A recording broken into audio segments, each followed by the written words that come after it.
Los banqueros no salen muy bien parados. En su libro, usted, por ejemplo, dice, puesto que los banqueros tienen más poder económico que los cargos de las instituciones públicas, tienden a aprovecharse de su posición dominante. ¿Usted manda menos que un banquero en Grecia? Oh, absolutely.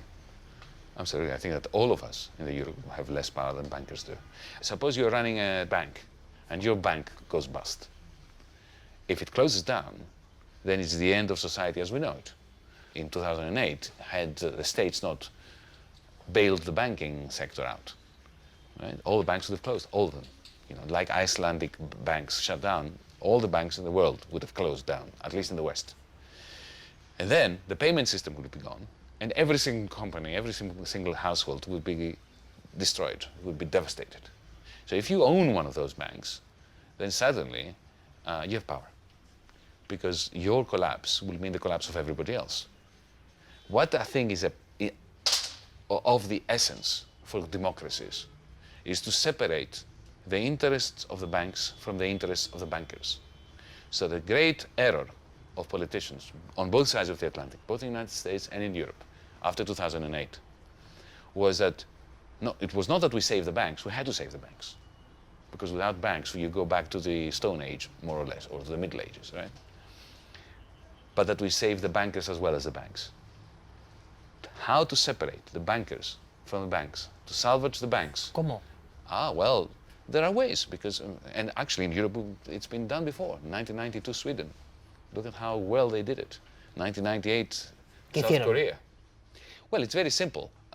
What you need to do is, if you are going to infuse public money into a bank, you need to give the public shares into the bank, and you need to wipe out the shareholders and the senior bondholders, and replace the board of directors. ¿Y qué pasa? ¿Que en Europa no nos hemos atrevido a Effectively eso? nationalize them for 6 months, 1 year, which is what happened in Sweden, cleanse the banks, and then sell them again to the private sector. That's how we should have done it. It's not how we did it, ¿Y no nos especially in hemos- this country. ¿Y por qué no lo hemos hecho así?